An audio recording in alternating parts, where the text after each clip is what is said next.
वटपौर्णिमेनिमित्त आमच्या इथे पुरणपोळीचा आज कार्यक्रम आहे. तुम्ही बघू शकता आमच्या बाईंनी इथं मांडीवरती पुरणपोळ्या केलेल्या आहे व इथं पसारा तुम्ही बघू शकता चुलीवरचा.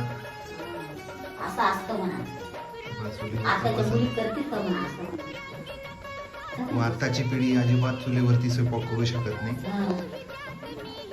आणि इथं तुम्ही बघू शकता रशी आहे एकदम चुलीवरती गावठी पद्धतीने इथं रशी झालेली आहे. 2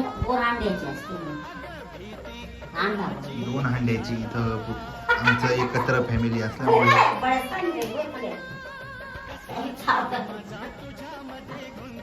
इथं असा पसारा असतो. हा किचन रूम आहे म्हणजे फक्त चुलीचं. हे बघा इथं दूर जाण्यासाठी खिडकी.